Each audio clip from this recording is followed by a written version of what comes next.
আসসালামু আলাইকুম রহমতুল্লাহি ওবারাকাহ। আমার একান্ত প্রিয় দর্শক শ্রোতা, সকল বয়সের নর ও নারী, ভাই ও বোনেরা, সকলের প্রতি আমার সালাম। আসসালামু আলাইকুম রহমতুল্লাহি ওবারাকাহ। শ্রেণীভেদে মনের পৃথিবী থেকে রইল প্রাণঢাল অভিনন্দন এবং শুভেচ্ছা।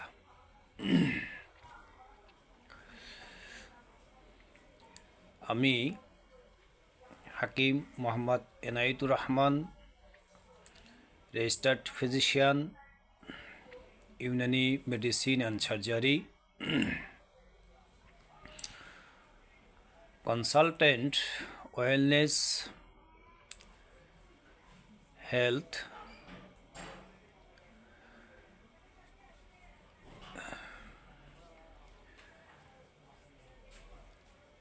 আমি আজকে আপনাদের সামনে একটি গুরুত্বপূর্ণ টপিকস নিয়ে হাজির হয়েছি। আপনারা এই টপিকসটি বিশেষ করে মেয়েদের জন্য, সকল বয়সের মেয়েদের জন্য এই টপিকসটি অত্যন্ত গুরুত্বপূর্ণ। অতএব আজকের আলোচনা তাদের জন্য শ্রবণ করা অত্যন্ত জরুরি, যারা শিশু এবং কিশোরদের অভিভাবক রয়েছেন। তাদের জন্য এই আলোচনাটি অত্যন্ত গুরুত্বপূর্ণ একটি আলোচনা।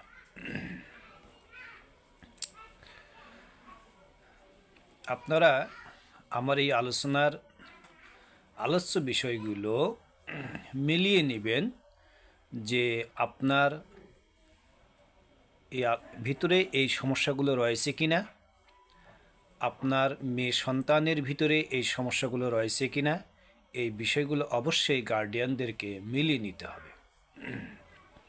তো চলুন দেখি আজকে আপনাদের জন্য কি বার্তা নিয়ে আমি হাজির হয়েছি। তাহলে এই যে অধিকাংশ মেয়েরাই এই সমস্যায় আক্রান্ত হয়ে থাকেন। তা হলো যে প্রস্রাবের আগে এবং পরে সাদা, কালো, হলুদ, লাল, নীল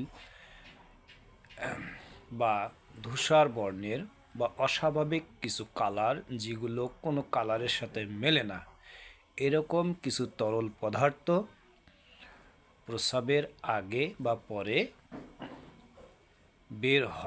বের হওয়া এছাড়াও বিভিন্ন কাজ এবং কর্মে মধ্য দিয়ে হঠাৎ করে যে তাদের যৌনাঙ্গ দিয়ে বা প্রস্রাবের নালী দিয়ে বা কিছু এ ধরনের অস্বাভাবিক কিছু পদার্থ বের হয়ে যায় বা নির্গত হওয়া। এই সমস্যাটি ছাত্রছাত্রী দেরও হয়ে থাকে, এছাড়াও সকল বয়সের নারীদের হয়ে থাকে। এজন্য যে সমস্যাগুলো দেখা দেয়, খিটখিটে মেজাজ, ভারসাম্যহীন মেজাজ, সিদ্ধান্তহীনতা, পারিবারিক কাজ কর্মে অনীহা, পড়ালেখায় অমনোযোগী সহ শারীরিক এবং মানসিক নানাবিধ জটিলতা দেখা দেয়।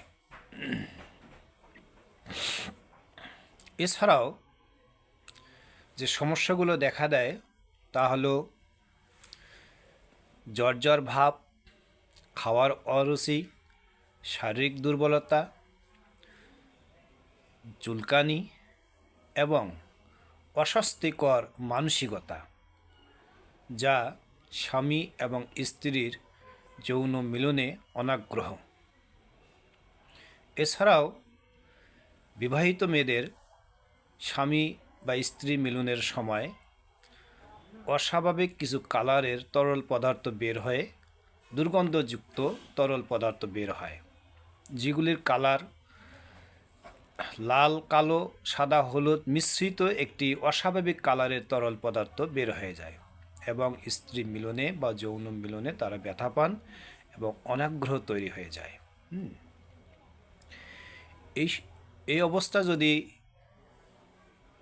সতর্কতা অবলম্বন করা না যায় তাহলে মারাত্মক যে আকারটি ধারণ করবে তা হলো, যদি অবিবাহিত মেয়েদের দেখা দেয় তাহলে তাদের স্বাস্থ্যহীনতা হবে, রুগ্ন শরীর হবে, তাদের চেহারার লাবণ্যতা কমে যাবে, ফেয়ারনেস যেটাকে বলা হয়, ফেয়ারনেস হেলথ, ফেয়ারনেস ফেস, এটা থাকবে না।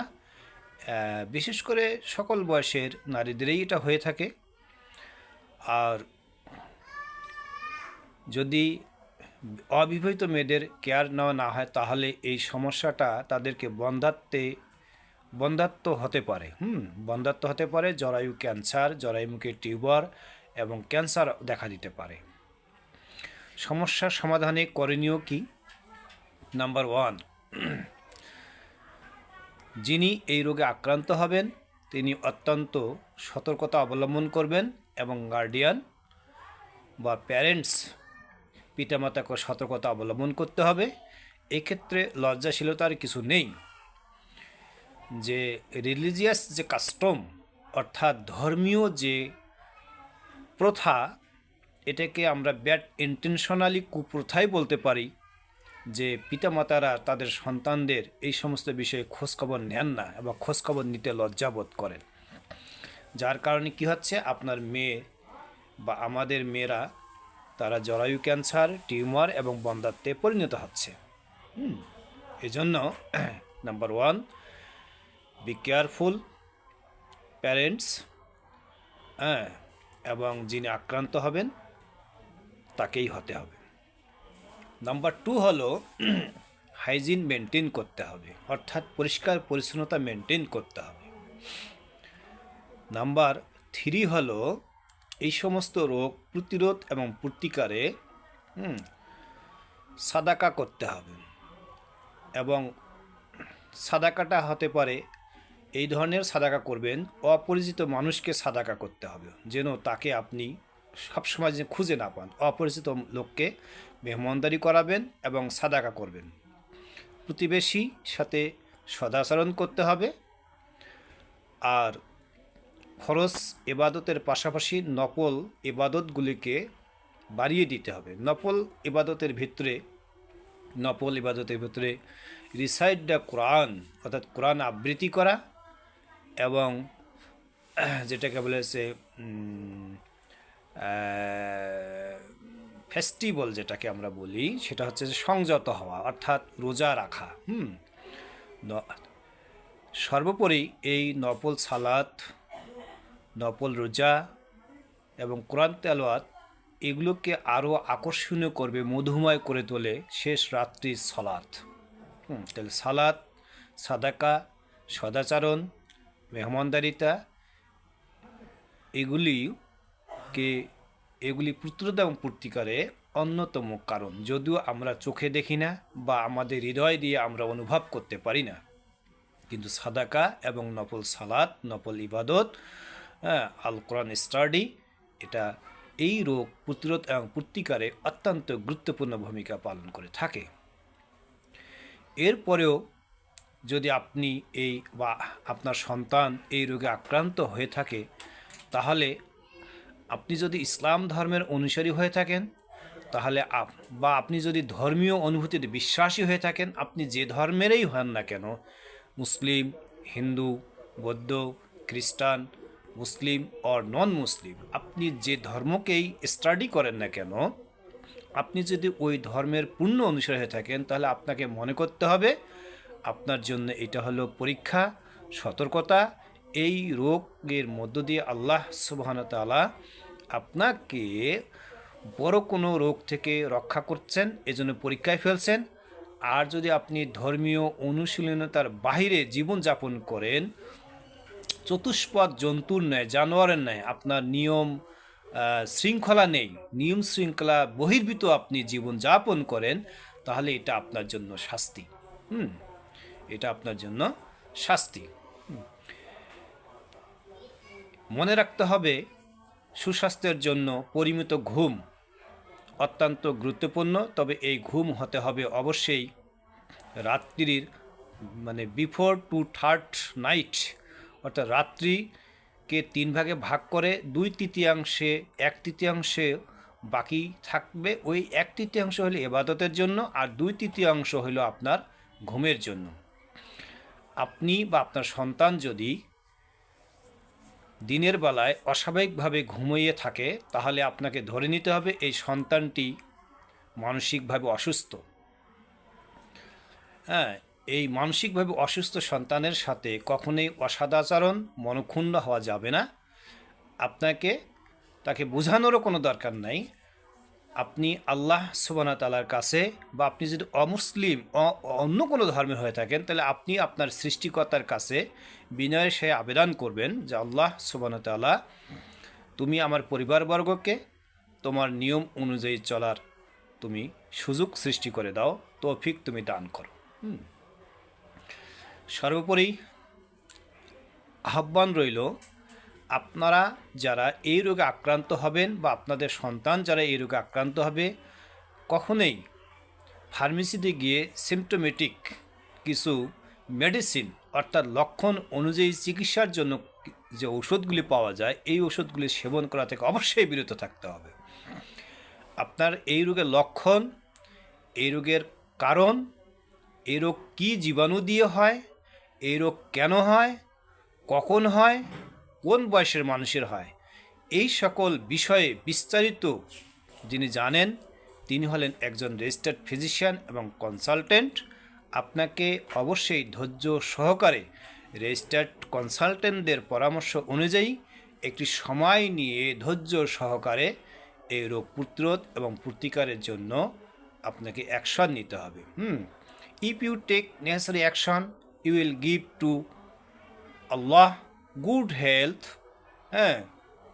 Good health. আল্লাহ সুবহানাহু ওয়া তাআলা আপনাদেরকে আমার এই আলোচনা ধৈর্য সহকারে শোনার তৌফিক দান করুক, সাথে ধর্মীয় অনুভূতির আলোকে আপনাকে এবং আপনার পরিবারকে চলার তৌফিক দান করুক। এই উদাত্ত আহ্বান রেখে আমার আলোচনা এখানেই ইতি টানছি, সমাপ্ত করছি। এছাড়াও আমি বরাবরই বলে থাকি, আমি Hakim Mohammad Enayetur Rahman, registered physician, Unani medicine and surgery, consultant, wellness health. আমি সুস্বাস্থ্য বিষয়ক সেমিনার, সিম্পোজিয়াম এবং ফ্রি মেডিকেল ক্যাম্প করে থাকি। যে সকল শিক্ষিত বেকার যুবক যুবতী, অবসরপ্রাপ্ত চাকরিজীবীগণ স্বাস্থ্যসেবার মধ্য দিয়ে অবসর সময়টাকে কাটাতে চান, অর্থ উপার্জন করে জীবন জীবিকা নির্বাহ করতে চান, দেশের অর্থনীতিতে গুরুত্বপূর্ণ ভূমিকা পালন করতে চান, সর্বোপরি যে ধর্মের সেই ধর্মীয় কাজ প্রসার এবং প্রসারের লক্ষ্যে গুরুত্বপূর্ণ অবদান রাখতে চান, তাদের প্রতি আমার আহ্বান, আমার সাথে থাকুন, আমাকে স্টাডি করেন, আমাকে দেখেন। আমি আপনাদের বেকারত্ব দূরীকরণের মধ্য দিয়ে আপনাদের সৃষ্টিকর্তার সন্তুষ্টি অর্জনের লক্ষ্যে কতটুকু গাইডলাইন দিয়ে আপনাদের পাশে থাকতে পারি, এজন্য আমার সাথে থাকার উদাত্ত আহ্বান রেখে আমার আলোচনা এখানেই শেষ করছি। সুবহানাকা আল্লাহুম্মা বিহামদিকা আশহাদু আন লা ইলাহা ইল্লা আনতা আস্তাগফিরুকা ওয়া আতুবু ইলাইহি। আল্লাহুম্মা গফিরলি ওয়া লিওয়ালিদাইয়া ওয়া লিল মুমিনিনা ইয়াওমা ইয়াকুমুল হিসাব। আল্লাহুম্মা গফিরলি ওয়া লিওয়ালিদাইয়া ওয়া লিল মুমিনিনা ইয়াওমা ইয়াকুমুল হিসাব। আল্লাহুম্মা কুর রাব্বিরহামহুমা কামা রাব্বায়ানি সগীরা। আল্লাহুম্মা কুর রাব্বিরহামহুমা কামা রাব্বায়ানি সগীরা। আল্লাহুম্মা কুর রাব্বিরহামহুমা কামা রাব্বায়ানি সগীরা। اللهم آتنا في الدنيا حسنة وفي الآخرة حسنة وقنا عذاب النار سبحانك اللهم بحمدك أشهد أن لا إله إلا أنت أستغفرك وأتوب إليه آمين ثم آمين يا رب العالمين السلام عليكم ورحمة الله وبركاته